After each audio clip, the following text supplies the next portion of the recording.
వరంగల్లోని చారిత్రాత్మక భద్రకాళి దేవాలయంలో జరుగుతున్న దేవి శరన్నవరాత్ర ఉత్సవాల్లో ప్రభుత్వ చీఫ్ విప్ దాస్యం వినయ్ భాస్కర్ పాల్గొన్నారు. సీఎం కేసీఆర్ తలపెట్టిన జాతీయ పార్టీ సజావుగా కొనసాగాలని కోరుతూ అమ్మవారికి ప్రత్యేక పూజలు నిర్వహించారు. ఈ సందర్భంగా జాతీయ పార్టీ విజయం సాధించాలని దాస్యం వినయ్ భాస్కర్ అమ్మవారిని వేడుకున్నారు. రాబోయే కాలంలో కేసీఆర్ జాతీయాల్లో కీ రోల్ పోషిస్తున్నారంటున్న ప్రభుత్వ చీఫ్ విప్ దాస్యం వినయ్ భాస్కర్తో మా వరంగల్ ప్రతినిధి హరికృష్ణ ఫేస్ టు ఫేస్.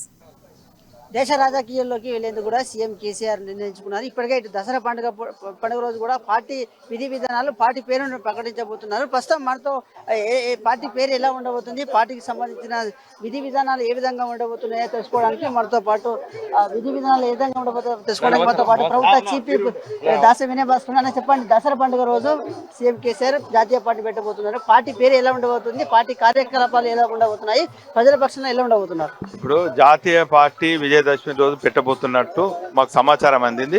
ఒక కార్యకర్తగా, గులాబీ సైనికునిగా, శాసనసభ్యునిగా, జిల్లా అధ్యక్షునిగా నేను అక్కడ పోవడం జరుగుతుంది.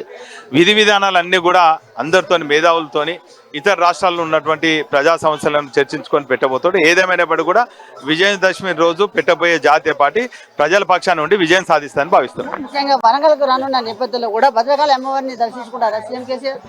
మేము అనుకుంటున్నాం, అందుకే అన్ని ఏర్పాట్లు చేసినాం. అమ్మవారి అనుగ్రహం ఉండాలని కోరుకుంటున్నాం. అమ్మవారిని దర్శించుకుంటానికి ఉద్యమ సమయంలో కూడా వారు రావడం జరిగింది.